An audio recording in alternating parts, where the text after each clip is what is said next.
বিভিন্ন রাজনৈতিক কর্মকাণ্ডের সাথে যারা জড়িত তারা বিভিন্ন মার্কায় ভোট দেওয়ার প্রচারণা চালাচ্ছে, এই মার্কায় ভোট দেন, সেই মার্কায় ভোট দেন। আসলে আমরা দেশে, আমরা হয়তো ছোট বয়সে কম, এই স্বাধীনতা পরবর্তী 50 বছর পার হয়ে গেল, আমাদের দেশের কিন্তু কোনো রাজনৈতিক দল তেমন কোনো উন্নয়ন বা উন্নতি বয়ে আনতে পারি নাই। আপনি যে মার্কায় ভোট দেন বা ভোট দিয়েছেন বিগত দিনে, এই ভোট আপনার যে নেতাকে দিয়েছেন সেই নেতা আপনার জন্য, আপনার দেশের জন্য আসলেই কোনো উপকার বয়ে আনতে পারছে কিনা, এটা আপনার মনের কাছে প্রশ্ন।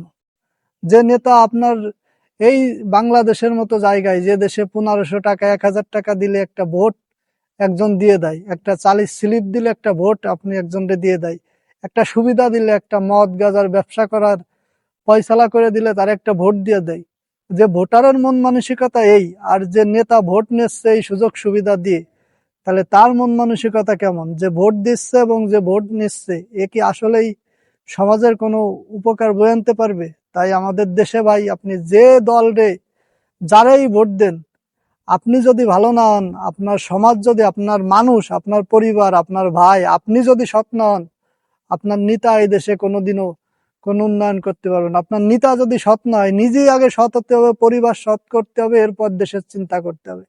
আপনি দেখেন, আপনার যে নেতা আছে, ওই নেতার ছেলে আছে আমেরিকা, ছেলে আছে লন্ডন, কিন্তু আপনার রাজপথে দিয়ে খাটাচ্ছে, আপনার রাজপথে দিয়ে বিভিন্ন মিছিল মিটিং এর সামনের সারিতে আপনি রাত দিন কাজ করতেছেন, কিন্তু দিন শেষে আপনার পকেটে 20 টাকাও নাই। আপনার যে মিছিলে নিয়ে গেল, ওই মিছিল থেকে আসার জন্য আপনার 20 টাকাও নাই যে আপনি বাড়ি ফিরবেন।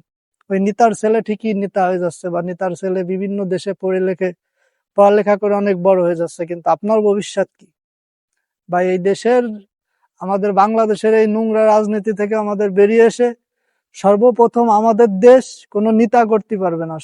আমাদের দেশ আমাদের সবার, আমাদের নিজেদের করতে হবে, নিজেরা কর্ম করতে হবে, নিজেরা সৎ থাকতে হবে, নিজেরাই দেশের জন্য কাজ করতে হবে। আমাদের দেশে, আমার দেশের জনগণ, আমার দেশের পরিবার, আমার দেশের প্রতিবেশী, এটা আমার দায়িত্ব। আমার নেতা ওই দূর দেশ থেকে এসে ভাষণ দেবে, এটা শোনার কোনো টাইম নাই। এই জন্য আগে আপনাকে কর্মঠ হতে হবে, আপনাকে পরিশ্রমী হতে হবে, এবং আপনাকে আগে সৎ রিজিক ইনকামের সোর্স বাড়াতে হবে, এরপরে আপনি আর একজনকে সাহায্য সহযোগিতা করতে পারবেন।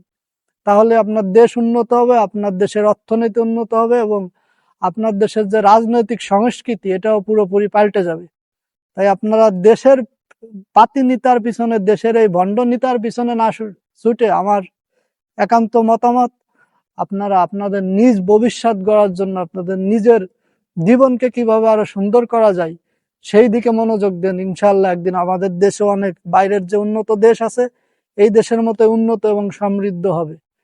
পরিশেষে আমার কথায় যদি কোনো ভুল ত্রুটি হয়ে থাকে, আমি ছোট মানুষ, সবাই ক্ষমা সুন্দর দৃষ্টিতে দেখবেন। এটা কোনো রাজনৈতিক উদ্দেশ্যে ভিডিও করা না, শুধু আমার ব্যক্তিগত মতামত যে আমাদের দেশের যে রাজনৈতিক কালচার, এটার বিরুদ্ধে বা এটার শুধরানোর পক্ষে আমার একটা ছোট্ট মতামত। তো ধন্যবাদ সবাই। আমরা যারা প্রবাসে আছি, আমাদের জন্য দোয়া করবেন, এবং আমরা যাতে এই দেশে, বিভিন্ন দেশে যারা জীবিকার তাগিদে আছে, তারা যেন সুস্থ এবং সুন্দর থাকতে পারে, এবং আমরা দেশের জন্য যেন কল্যাণকর কিছু বয়ে আনতে পারি, সেই দোয়াই থাকবে।